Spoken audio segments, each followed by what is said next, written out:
The Alpha King closed White Hollow Hospice, while 37 hearts still beat behind its doors. Beatrix Hallow stood beneath the winter eaves as royal soldiers drove the first iron nail through the oak entrance. The hammer strike traveled through the building, and somewhere inside, an elderly wolf answered with a frightened scrape of claws against stone. No one in the courtyard looked toward the sound. Pack physician Maud Cress held the closure decree, as if it were not a death sentence written cleanly enough to pass for law. Snow gathered along the silver fur at her collar without melting. By winter triage law, she announced, all medicine, moonroot, fever bark, and preserved meat remaining in White Hollow will be transferred to active warrior houses before sundown. 2 soldiers carried the first medicine chest down the steps. Beatrix recognized the dark stain on its corner. Oswin had spilled boiled willow tincture there 26 years ago, before the war took his left hand, then his life. Put that back, she said. The soldiers stopped. Maud did not raise her voice. She never needed to. Those remedies belong to the pack. They belong to the patients whose names are written inside the lid, patients who can no longer fight. Maud's gaze remained calm. A heartbeat is not service.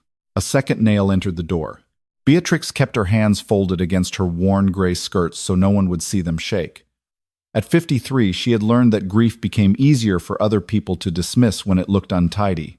She had buried Oswin beneath frozen ground. She had buried Perrin after the Eastern Siege. Emmett had never come home at all. The pack had praised each sacrifice and forgotten the woman left to carry all 3. She had answered by opening White Hollow. For 24 years, its beds had held soldiers without legs, elders whose wolves could no longer shift, widows sick from winter hunger, and young fighters whose minds remained trapped on battlefields their bodies had escaped. For 24 years, courtwives had called her the keeper of useless wolves. Officers sent their broken men to her by night and denied knowing the road by morning. White Hollow was praised only when it returned a warrior to battle. When it returned someone to breathing instead of battle, the court called that waste. Now the crown had come to remove the proof that such lives continued. A path opened through the gathered officials. Alpha King Torren Halewick entered the courtyard in black winter armor. His dark hair, tied at the nape in frost, caught along the silver clasps at his shoulders. He did not need a crown to make armed men straighten. His presence carried the pressure of a wolf too powerful to rest. Beatrix felt it before she met his eyes. The violent stillness beneath his skin had not changed. Years earlier, Torren had lain in the hospice cellar after a battle the court claimed he had won without injury.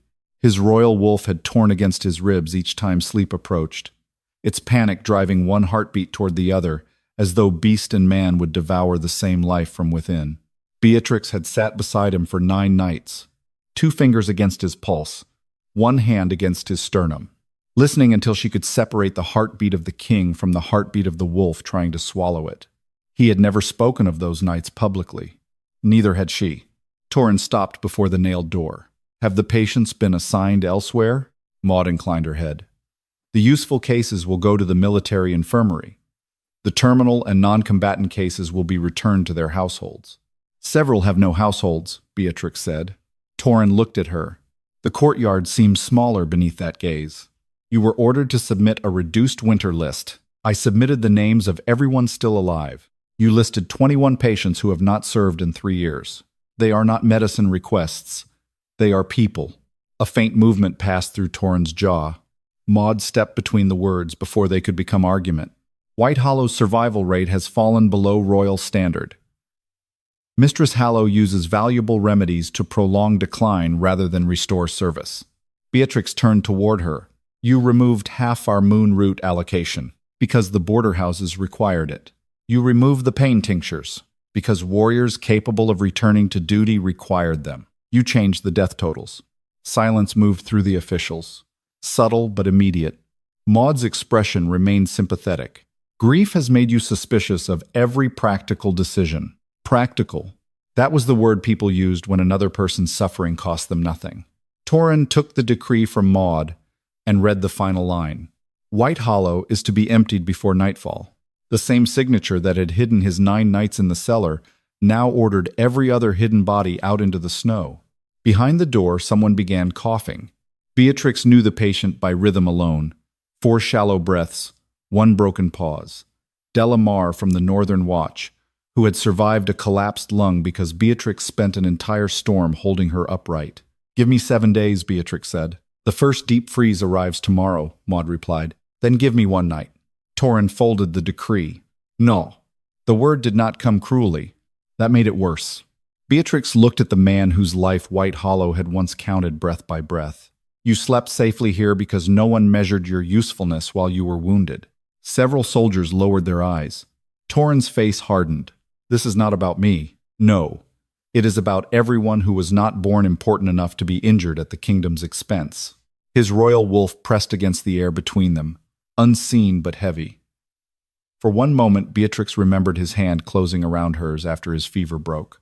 Then he stepped back. "Nail the hospice shut." The third hammer strike landed.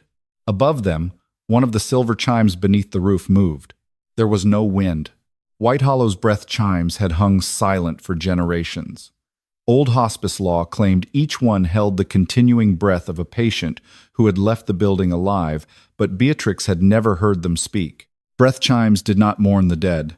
They counted the living who had been carried through White Hollow after law, war, or winter had already priced them as lost. The smallest chime rang once. A woman's name formed in silver frost across the hospice door. De la Mar. The chime did not write the name of the dying. It wrote the name of someone White Hollow had once kept alive after the court had stopped counting her. Inside, Della's coughing stopped. Another chime answered. Then another. Names appeared across the nailed wood, the courtyard stones, and the soldier's armor. Men and women the court had recorded as burdens, failed recoveries, or lives that should have ended sooner. Maud's face lost its careful warmth. "Residual breath distortion," she said. Nothing more. Every chime on the roof began to move. Not music. A count. Hundreds of breaths Beatrix had refused to abandon. The chime did not defend Beatrix. It corrected the count. The largest silver chime swung above the entrance. Its note struck Torren hard enough that his royal wolf recoiled beneath his skin. One final name burned across the closure decree in his hand. Torren Halewick. Royal breath entered. Cellar recovery concealed. Victory record cleansed. Hospice debt unpaid. White Hollow had not accused the Alpha King of closing a hospice. It had accused him of surviving one in secret. Torren Halewick's name burned across the decree, with 4 charges beneath it refusing to fade. Royal breath entered. Cellar recovery concealed. Victory record cleansed. Hospice debt unpaid. No one in the courtyard spoke.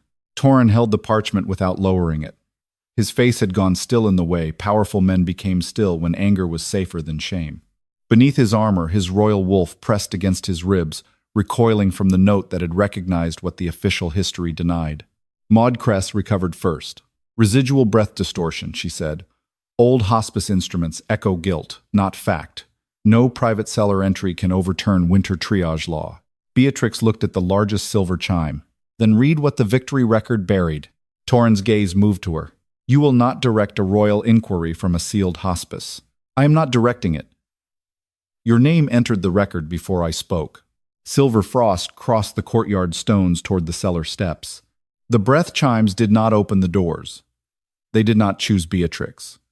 They only followed the debt Torren's clean victory had left unpaid. The first record unfolded around him.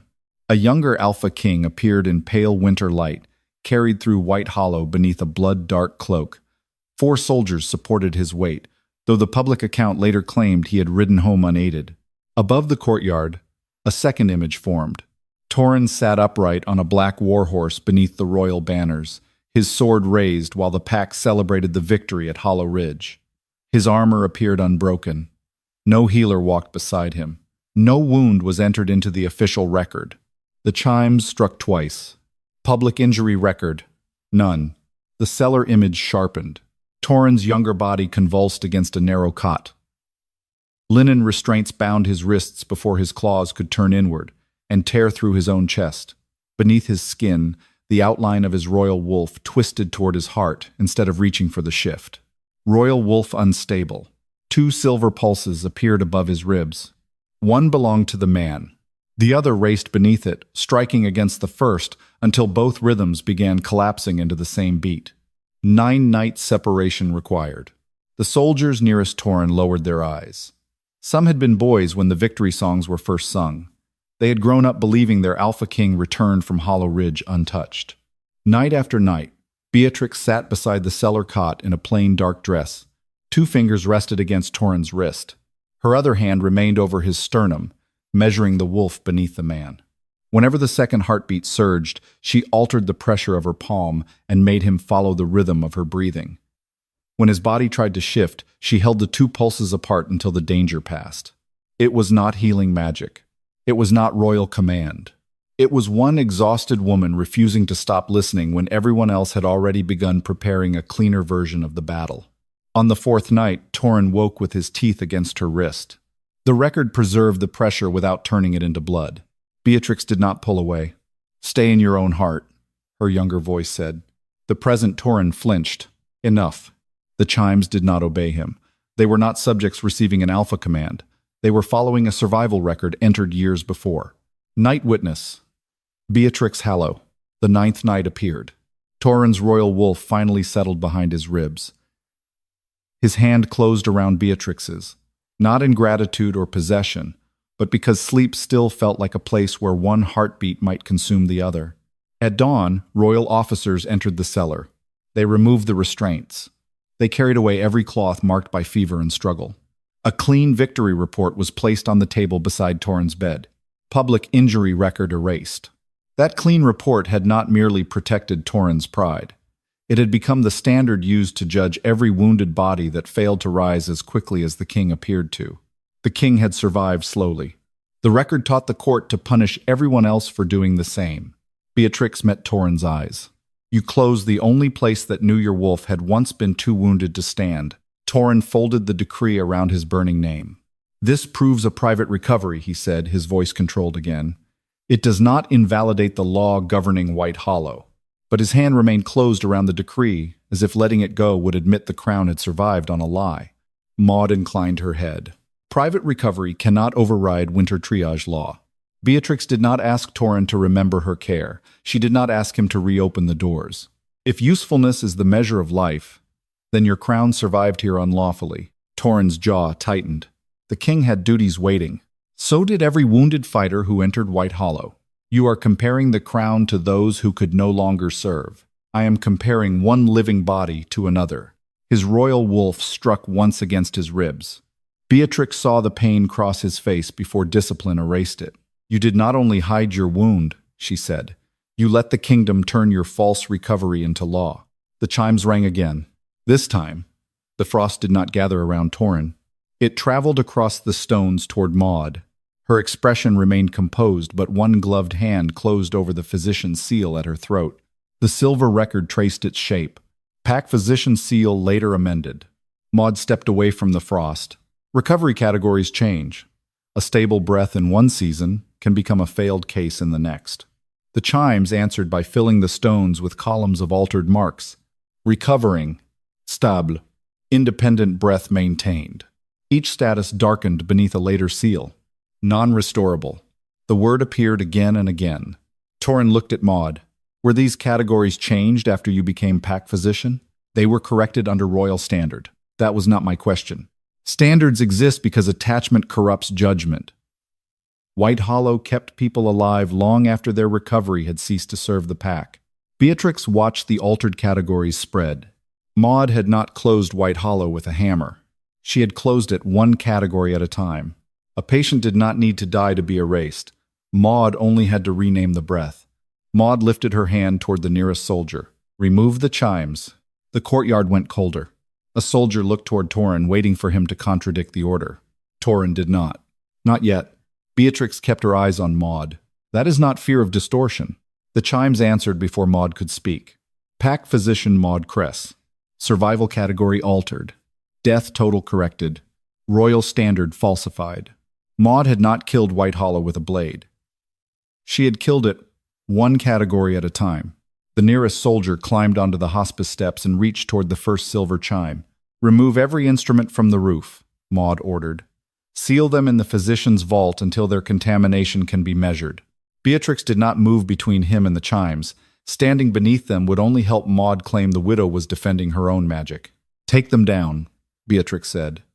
And you destroy the only surviving copy of the count your seal altered. Mistress Hallow is the source of the contamination, Maud replied. Her attachment to failed patients has taught the instruments to repeat her accusations. The soldier closed his hand around the chime. It did not burn him or call wolves from the forest. A line of silver frost descended across his gauntlet and reached the closure decree. Stable breath entered. Recovery signs present. Category amended. Non-restorable. Household record absent. Winter removal authorized. Death total corrected. A woman coughed behind the nailed door. 4 shallow breaths. 1 broken pause. De la Mar. Her name appeared beside the corrected death mark. Torren looked toward the entrance. She is inside. A death total may include projected loss when viable recovery no longer exists, Maud said. She answered the chime. She is breathing. That does not mean she recovered. Beatrix met Maud's eyes. You entered a living woman among White Hollow's dead. I entered a medically final case. You renamed her breath because it would not return to battle. Maud turned to Torren. Non-restorable does not mean lifeless, Majesty. It means the body cannot return to useful pack function. Without that distinction, every failing breath becomes an endless claim against winter survival. A second soldier stepped toward the roof.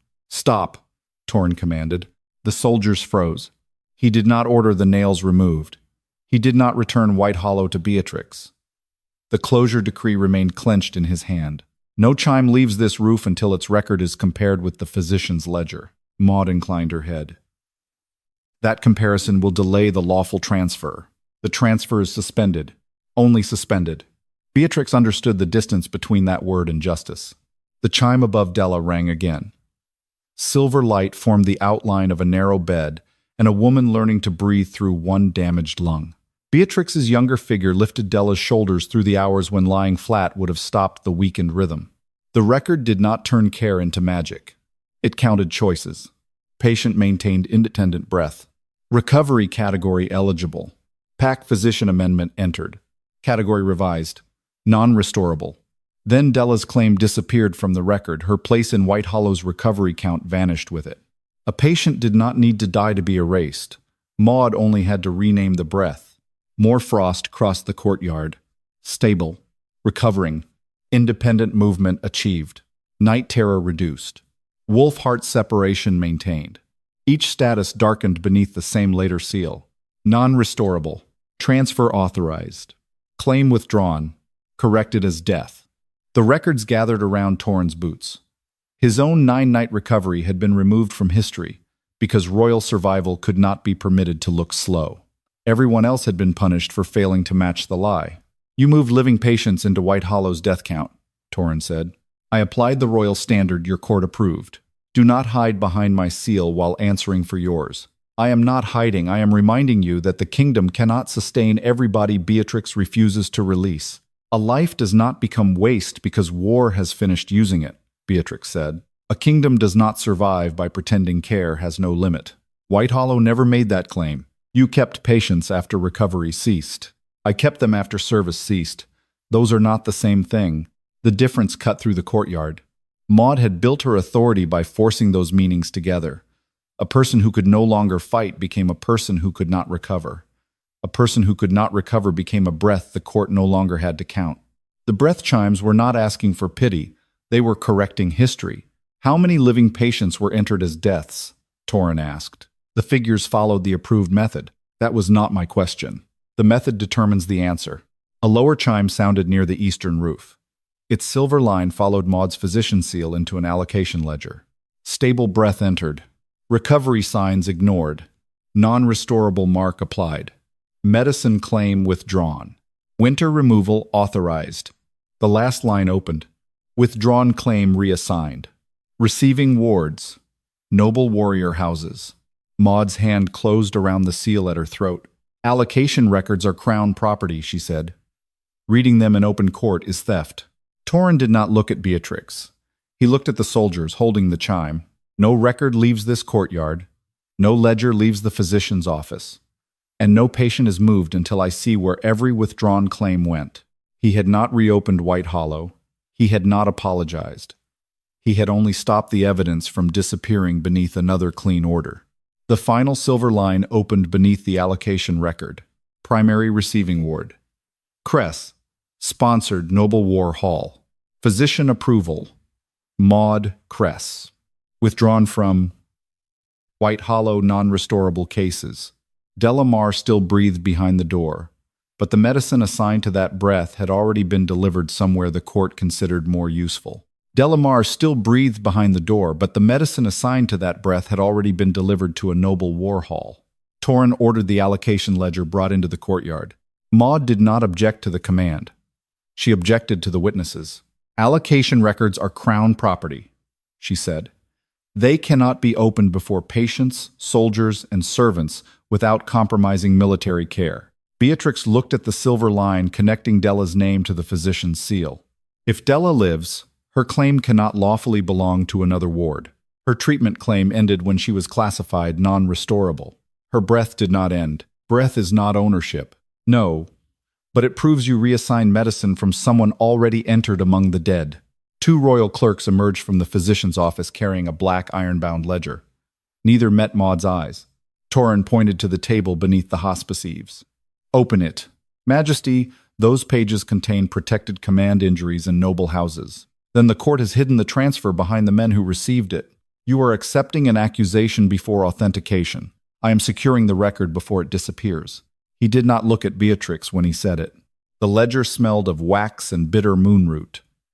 Each allocation had 3 columns: patient claim, physician withdrawal, receiving authority. Beatrix recognized White Hollow's crescent marks. Delamar. Pain tincture. Withdrawn. Moon root. Withdrawn. Winter lung syrup. Withdrawn. The receiving column carried a Black Hawk seal. Blackridge Noble War Hall. Maud placed 2 fingers on the page.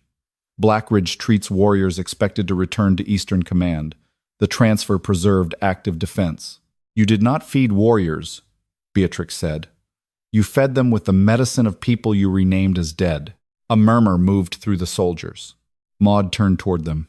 Every one of you stands beneath walls held by Blackridge, trained fighters. The argument landed. Several soldiers looked toward Torren, divided between the ledger and the war that had trained them to fear weakness. Beatrix followed Della's medicines across 6 noble beds. One entry treated scar pain after a ceremonial duel. Another treated sleeplessness in a commander's air. A third preserved the shifting strength of a warrior already cleared for duty. None of them were dying. Behind the nailed door, Della coughed again. Torren's hand closed over the ledger. Who approved these priorities? The receiving ward. Name the authority. Blackridge answers to the crown. That is not a name. The Breath-Chimes moved above them. They did not open the ledger or choose a page. One silver thread descended to the Black Hawk seal and followed the pressure marks left by the approving hand. Receiving ward confirmed. Cress sponsorship entered. White Hollow claim absorbed. Maud's eyes hardened. The Cress Foundation funds winter surgery across the northern packs. Sponsorship does not establish personal gain. No, Beatrix said, but it establishes a door. She turned 3 pages. Every White Hollow withdrawal passed through the same seal before being divided among noble beds. Moon root, pain tinctures, fever bark, preserved meat, and wolf heart sedatives had not moved according to emergency need. They had moved through one controlled ward. Maud's system was simple. Reclassification created empty claims. Blackridge absorbed them. Noble houses received priority treatment through Blackridge's authority. White Hollow appeared wasteful because its resources vanished before they could become recoveries. Maud appeared efficient because the same resources produced visible warriors beneath noble banners. The hospice was made to fail twice, Beatrix said. First when its patients were renamed, then when their treatment was credited somewhere else. Torren stared at the page. The clean victory that hid his 9 knights had taught the kingdom to worship fast recovery. Blackridge sold that illusion back to the court with medicine taken from bodies declared too slow to matter. Maud faced him.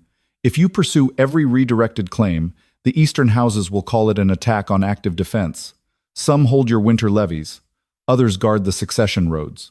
So that is the price of reading the ledger? That is the price of confusing corruption with strategy. Torren's royal wolf pressed hard beneath his armor. He had closed White Hollow under the standard protecting these transfers. Stopping them meant confronting the houses whose loyalty strengthened his throne. "No ledger leaves this table," he ordered. "Seal the physician's office. Send riders to Blackridge. Nothing is moved before the inventory is counted. You cannot freeze a noble war hall on contaminated chimes. I am freezing it on your ledger. You will weaken the fighters protecting this kingdom."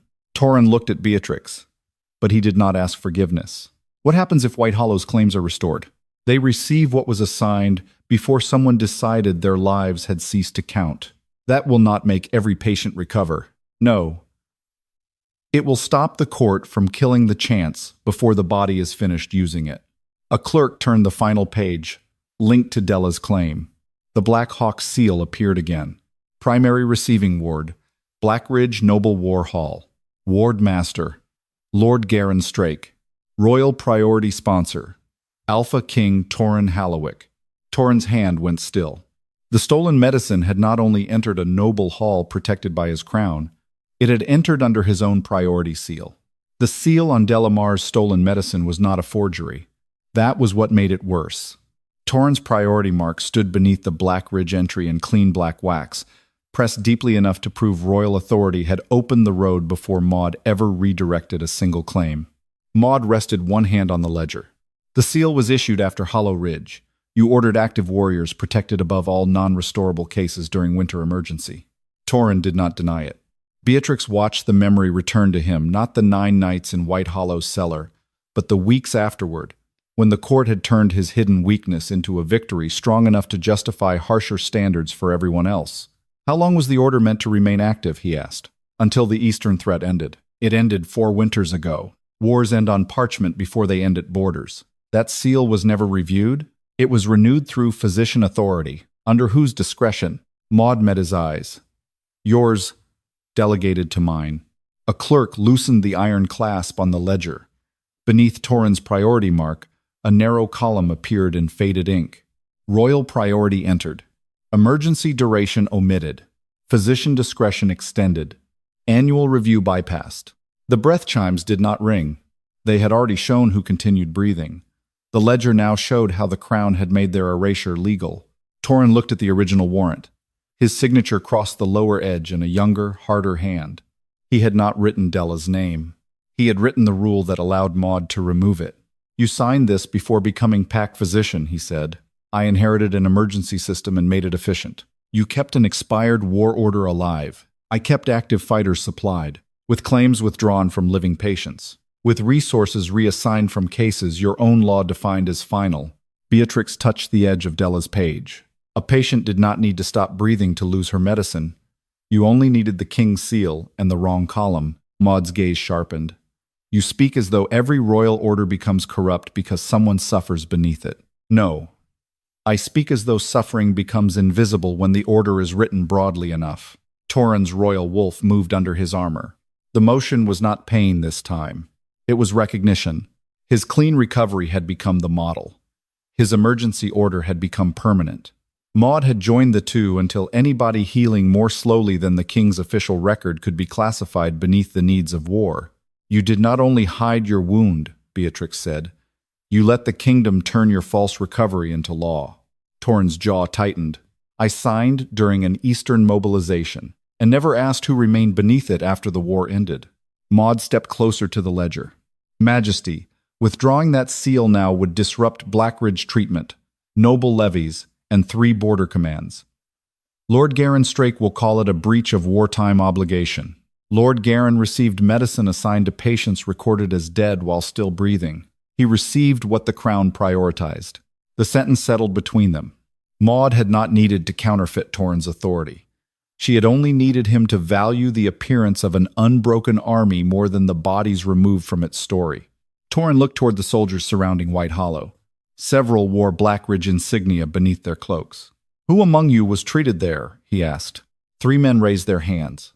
"Were you denied care before receiving White Hollow claims?" No one answered. Maud said, "Their records are protected." Torren turned to the senior clerk. "Were they denied care?" The clerk swallowed. "No, Majesty." "Were their injuries life-threatening?" "Not all of them." A Blackridge soldier looked down at his left hand. The scar across his palm was old and clean. Beatrix felt no anger toward him. He had accepted medicine offered under a royal seal. The corruption lived above the beds, where one body's pain had been ranked against another without either patient knowing the exchange. "You want them ashamed for surviving," Maud said. "No," Beatrix replied. "I want them to know whose chance was removed, to make their recovery look efficient." The soldier's face changed. Torren closed the ledger. "Suspend my priority seal from every Blackridge allocation." Maud's composure tightened by 1 degree.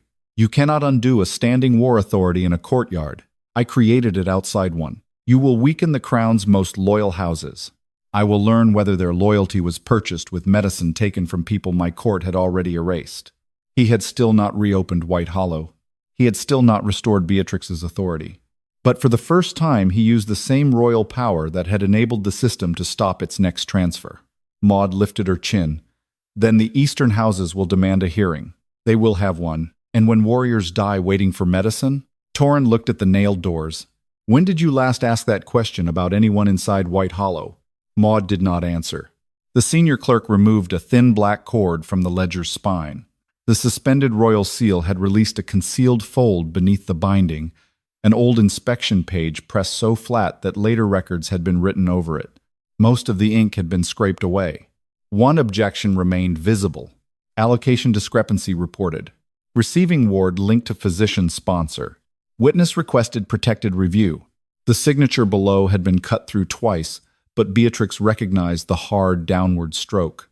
Oswin had learned to write that way after losing his left hand, anchoring the page with his wrist while his right hand forced every letter into place. Her breath stopped. Torren saw her face. "You know that mark." Beatrix touched the mutilated signature. "My husband filed this." The hidden page opened another line. "Protected review denied. Witness warned against disclosure. Associated hospice keeper marked for removal if evidence entered publicly." Beatrix read the last words twice. Oswin had not hidden Maud's transfers to protect her reputation. He had hidden them because someone had threatened to make White Hollow lose its keeper if he spoke. Oswin's warning had not disappeared because the court ignored it. It had disappeared because someone made silence the price of keeping Beatrix alive. The scraped inspection page trembled beneath her fingers. Associated hospice keeper marked for removal if evidence entered publicly. Torren read the line without touching the ledger. "Removal from office?" Maud answered before the clerk could speak. "Protective reassignment." White Hollow had become dependent on one grieving household. Any inquiry would have required temporary separation. Beatrix looked at her. "You threatened to take the hospice from me. I required an impartial review. There was no review, because the witness withdrew his claim."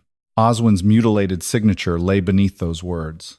Beatrix had spent years believing his silence meant uncertainty. He had returned from physician meetings with his jaw set and his right hand aching from writing. Whenever she asked what troubled him, he said the hospice already carried enough war inside its walls. She had mistaken protection for secrecy. Torren turned to the senior clerk. "Find the original review petition. The physician's archive may hold a duplicate." Maud's voice remained even. "Protected petitions cannot be opened without the witness or his direct heir. His widow stands here." The petition was filed by a former soldier acting as an allocation witness, not as Mistress Hallow's husband. "You separated the marriage from the testimony when it suited the archive," Beatrix said. "Then used the marriage to threaten him." A chime near the western eave moved once. No name appeared. Instead, silver frost traced Oswin's damaged signature across the courtyard, stroke by stroke. The line followed the motion of a man writing with one hand after war had taken the other. Witness petition entered. Hospice keeper exposure risk recorded. Public review withdrawn. Evidence concealed from physician seizure. Maud's eyes shifted toward the roof. Only briefly, Torren noticed. "What evidence?" "The chimes cannot answer questions," Maud said. "They repeat pressure left by distressed patients and staff." Beatrix studied the silver trail. It did not lead toward the physician's office. It crossed the hospice wall and stopped beneath the wooden brackets holding the oldest breath-chimes. Oswin had repaired those brackets during the last autumn before he returned to war.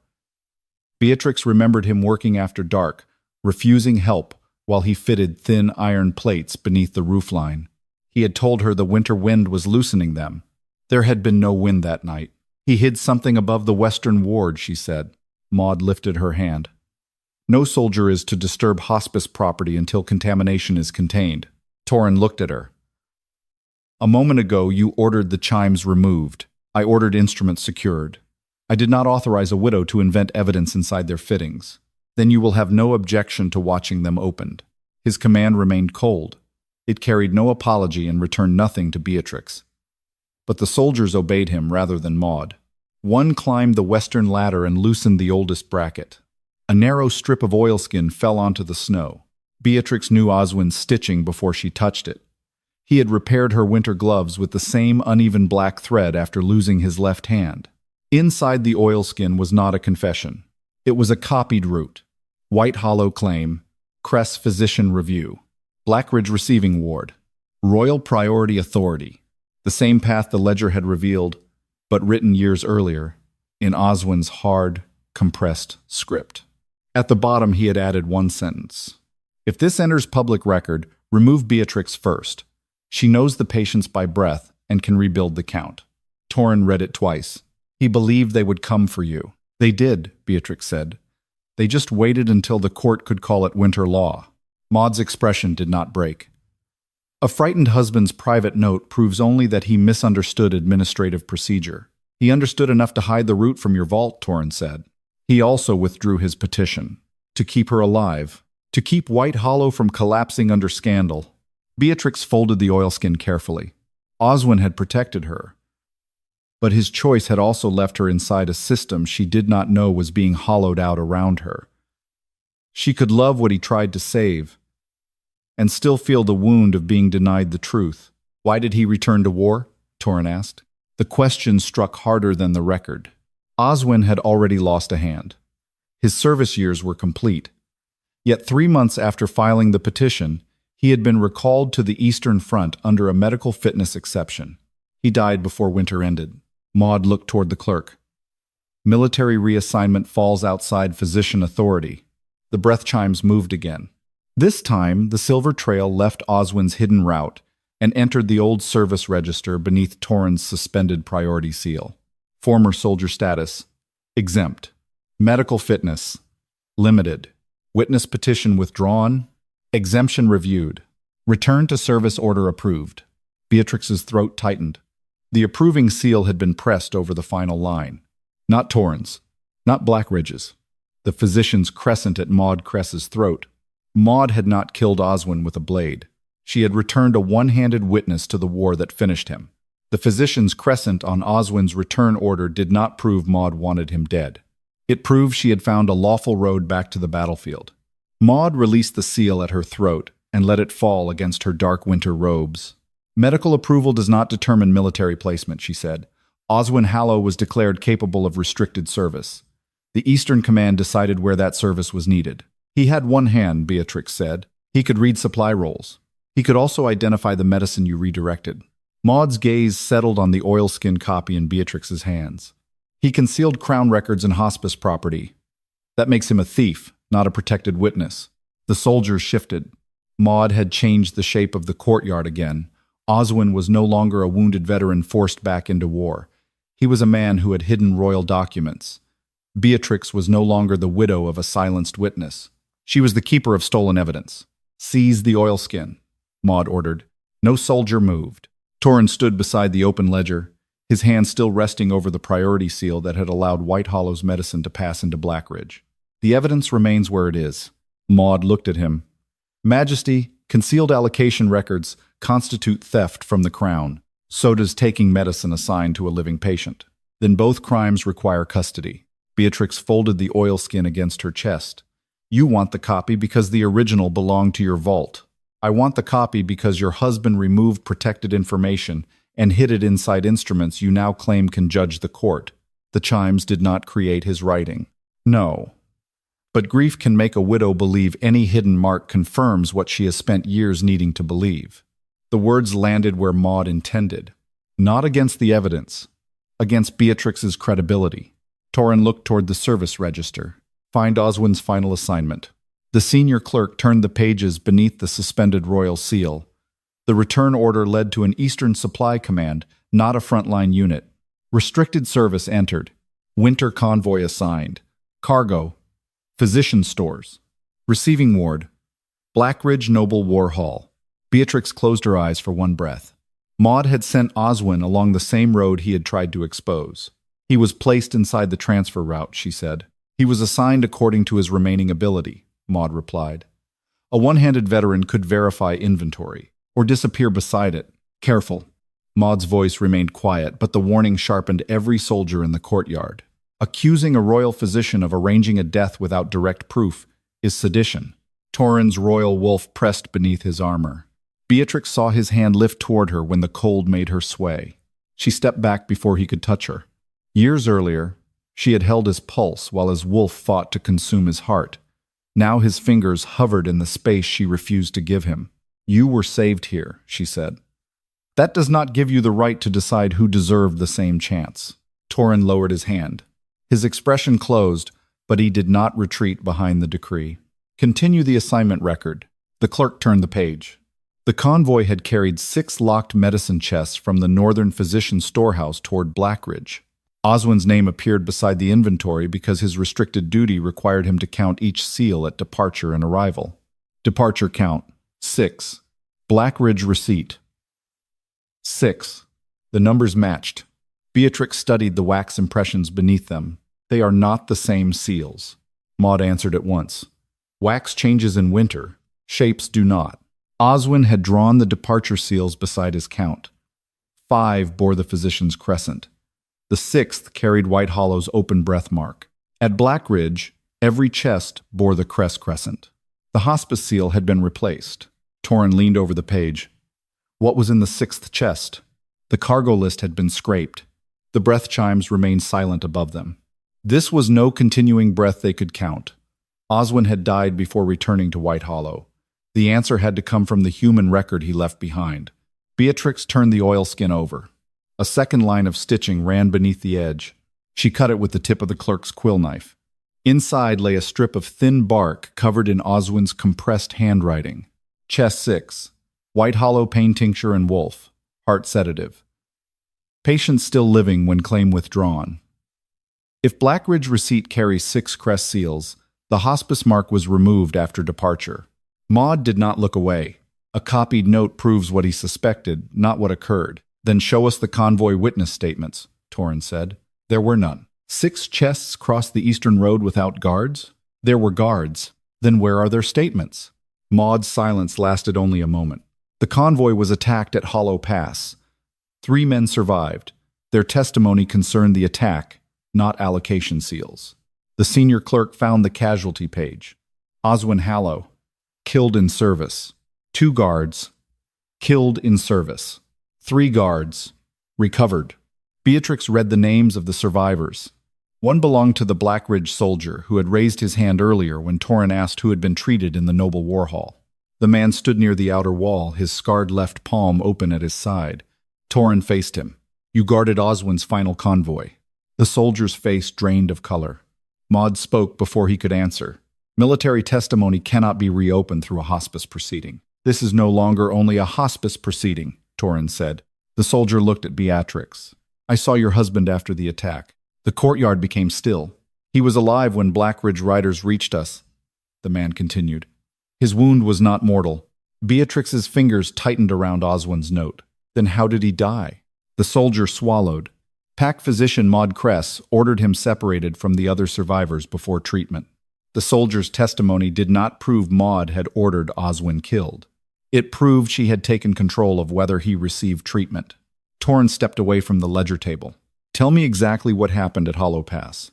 The Blackridge soldier kept his scarred hand open, as though closing it might return him to the snow-covered road. Oswin was conscious when we reached the ward. He had a deep wound beneath his ribs, but he was speaking. He gave the riders the inventory count before they lifted him. Did he ask for treatment? Beatrix said. The soldier looked at her. He asked them to open the 6th chest. The oilskin root tightened in Beatrix's hands. Chest 6 had carried White Hollow pain tincture and wolf heart sedative medicine assigned to patients. Maud had already renamed as lost. What did Maud do? Torren asked. She ordered Oswin taken to the lower examination room. The rest of us were brought into the main ward. Why was he separated? She said his knowledge of the allocation route made him a compromised witness. Maud's voice remained level. A witness carrying stolen Crown records could not be treated among soldiers connected to the same convoy. Treatment is not testimony, Beatrix said. No, but sedatives alter memory. He was bleeding. He was still lucid. You used lucidity as a reason to leave him in pain. I preserved the reliability of his statement. Torren's royal wolf struck beneath his armor. What statement? Maud looked toward the sealed physician's office. Oswin refused to surrender the location of the copied records. He claimed the route had been hidden beyond royal reach. Beatrix understood then. Maud had not separated Oswin only to keep him from the other survivors. She had questioned him while he weakened. He would not tell you where he hid the evidence, she said. He refused a lawful physician inquiry. And you refused treatment. I delayed medicines capable of clouding his mind. The Blackridge soldier shook his head. It was not only the sedative. Every face turned toward him. The ward had clean binding cloth, fever bark, coagulating root. She ordered none of it brought below. Maud's expression hardened. You were recovering from blood loss. Your memory cannot overrule the treatment register. Then open it, Torren said. The senior clerk found Blackridge's arrival record beneath the convoy page. Oswin Hallow, conscious on entry, speech coherent, pulse weakened but stable. Immediate treatment advised. A second entry crossed the recommendation. Treatment delayed pending witness compliance. Physician authority, Maud Cress. Beatrix read the words without blinking. For years she had imagined Oswin dying on a frozen road before anyone could reach him. She had grieved an attack, a war, and the cruelty of distance. The truth was quieter. He had reached a ward alive. Someone had stood beside the medicine and decided his answers mattered more than his breath. When was chest 6 opened? Torren asked. The clerk turned the page. Cargo seal broken after witness death. Contents entered into Blackridge inventory. No treatment issued to convoy witness. The courtyard disappeared around Beatrix for one sharp moment. Oswin had died beneath the same roof as the medicine he tried to return. Maud had let the tinctures remain sealed until he could no longer expose where the copied route was hidden. Then Blackridge absorbed them. You did not merely send him back to war, Beatrix said. You made him die beside the medicine he tried to return. Maud did not confess. She drew herself straighter beneath the silver chimes. His wound was severe. Treatment might not have saved him. Might not, Beatrix repeated. Physicians make choices under uncertainty. You removed the choice from him because he would not give you mine. Maud's eyes sharpened. Your husband concealed protected records and endangered military supply. Do not turn his obstruction into innocence. I am not asking you to call him innocent. Beatrix placed Oswin's note beside the treatment ledger. I am asking the record to show that he was alive when you decided he was more useful as a silent man than a treated one. Torren looked at Maud. Relinquish your physician's seal. A murmur broke through the soldiers. Maud remained still. On the testimony of one injured guard and a stolen copy? On your treatment register. You cannot strip a pack physician in a hospice courtyard. I can suspend the authority that delayed care for a conscious witness. You will place every royal infirmary under suspicion. They should be under suspicion if your standard governs them. Maud's hand closed around the crescent seal. For the first time, she did not immediately obey. The noble war halls will not recognize a suspension issued under contaminated hospice proceedings. Torren's voice lowered. Then they will decide whether they answer to their physician or their king. He had finally acted against Maud, but Beatrix felt no relief. The same king had signed the priority law, hidden his own recovery, and closed White Hollow without asking who had been erased to make its failure appear clean. Removing Maud could not separate him from the system that had made her useful. A silver chime sounded above the western ward. Then another answered from beyond the courtyard wall. Not from White Hollow. From the road, hundreds of distant bells began carrying the same note through the winter air. The breath-chimes were reaching every life still breathing beyond the hospice. At the bottom of the treatment ledger, a new line opened. Surviving witnesses located. Public count summoned. The first figures appeared on the snowy road, old warriors, widows, and families carrying silver breath, marks that the royal death totals had erased. The first witnesses reached White Hollow before Maud surrendered her physician's seal. An old warrior climbed the hill with one leg braced in carved ashwood. Beside him walked a woman whose silver breathmark crossed the hollow beneath her throat. Behind them came widows, former scouts, farmers and soldiers, too scarred to wear ceremonial armor. None of them carried banners. They carried their names. Each silver mark answered one of the breath chimes above the hospice roof. Maud looked toward the road as though the crowd itself were evidence of contamination. Public count summons are not lawful testimony, she said. These people were called by an unverified instrument. The one-legged warrior stopped before her. My name is Harlan Voss, Royal Death Register, Winter of the Red Crossing. A chime rang. Harlan Voss. Breath maintained. Left White Hollow alive. The silver mark at his throat brightened. My command reported me dead because I could not return to formation, Harlan said. Beatrix taught me to walk after the army stopped sending letters. A woman stepped forward. Saren Dalt. Recorded as fever loss. Another chime answered. Breath restored after winter fever. Household return confirmed. Saren lifted the hand of the boy beside her. My son was born 6 years after your record said I died. More names followed. Not every story ended in complete recovery. Some still limped. Some could no longer shift. Some woke screaming beneath full moons. White Hollow had not turned them back into warriors. It had returned them to lives. The court did not know how to value. Maud raised her voice above the chimes. Survival does not prove the treatment was efficient. A kingdom cannot build policy from exceptional cases. Beatrix stood before the nailed doors. They are not exceptions. They are the count you removed. Lord Garin Strake arrived beneath the Black Hawk banner before Maud could answer. 20 Blackridge riders followed him in polished war armor. His gaze moved over the witnesses with open contempt. You have halted active military care for a collection of pensioners and failed wolves. Harlan turned toward him. I guarded your eastern gate for 11 years, and now you do not. The words sharpened the division Maud had spent years making lawful. Torren faced Garin. Blackridge received claims withdrawn from living White Hollow patients. We received allocations approved under your priority seal. That seal is suspended. Then your eastern levies are suspended with it. The threat moved through the courtyard. Blackridge controlled 3 winter roads and nearly a quarter of the kingdom's trained reserves. Garin was not defending Maud from loyalty. He was defending the system that kept noble warriors supplied first. Torren's face revealed nothing. Beatrix watched him understand what truth would cost when it touched power rather than memory. Garin pointed toward her. This widow has turned a hospice instrument into a public weapon. Restore physician authority, remove the crowd, and the eastern houses will continue serving the crown. Beatrix looked at Torren. He had once slept with her hand, holding his pulse. Now an army waited to see whether that hidden debt mattered more than the loyalty purchased through White Hollow's erased lives. Torren stepped toward the nailed entrance. Remove the closure order. A soldier reached for the first iron nail. Stop, Beatrix said. The courtyard quieted. Torren turned. You asked for White Hollow to remain open. I asked for its patience not to be erased. The order is withdrawn, and after you leave, his jaw tightened. White Hollow will return to royal protection.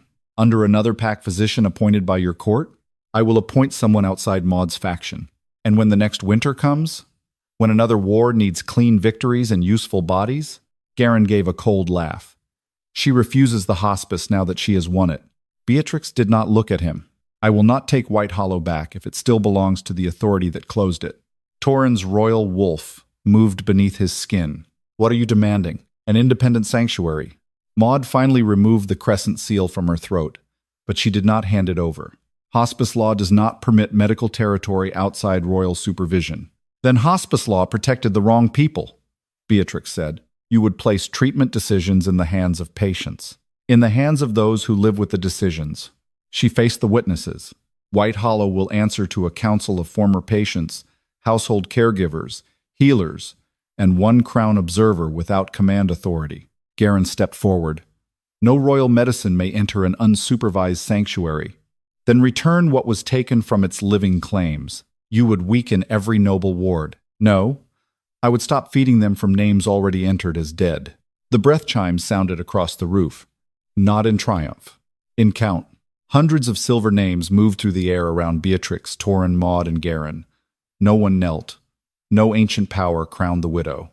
The surviving witnesses simply remained standing where the death totals said no one should be. Torren looked at the Black Hawk riders, then at White Hollow's nailed doors. If I grant this charter, Blackridge withdraws its levies, Garin answered. Immediately. Beatrix held Torrens. Being saved here does not buy your forgiveness. It does not buy ownership either. The words struck deeper than accusation. Torren took the closure decree from his hand and tore his priority seal through the center. White Hollow will not belong to the royal physician. Garin signaled his riders. Blackridge banners turned away from the crown. Torren did not stop them. He faced the royal clerk. Write the sanctuary charter. Maud's expression remained controlled. You are surrendering authority to people too wounded to understand the needs of a kingdom. Harlan Voss stepped beside Beatrix. No, he said. The kingdom is finally answering to the people who survived its needs. The first nail came free from the hospice door. Then the second. Beatrix did not thank Torren.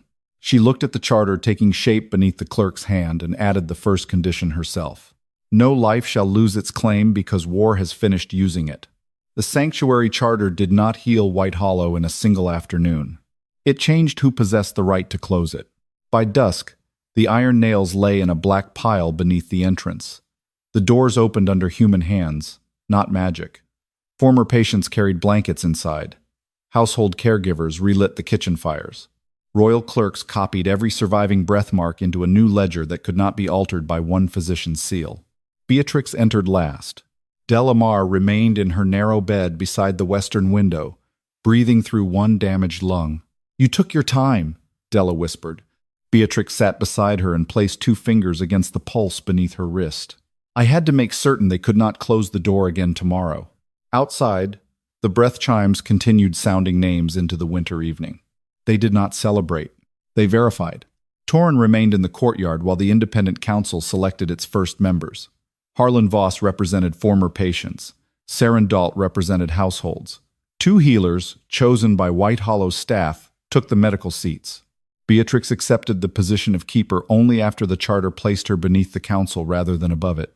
The crown received 1 observer. No command authority. No power to withdraw a living claim. Maud Cress stood under guard beside the ledger table. She had surrendered her physician's seal, but not her argument. You will regret separating care from military necessity, she told Torren. When the next war comes, wounded fighters will die, because medicine was spent preserving lives that cannot defend the border. Torren looked toward the open doors. My court already spent those lives. It simply refused to record the cost. You approved the standard. Yes. The admission carried no excuse. I approved the priority order. I allowed my false recovery to become the measure used against slower bodies. I signed the closure decree without asking why White Hollow appeared to fail.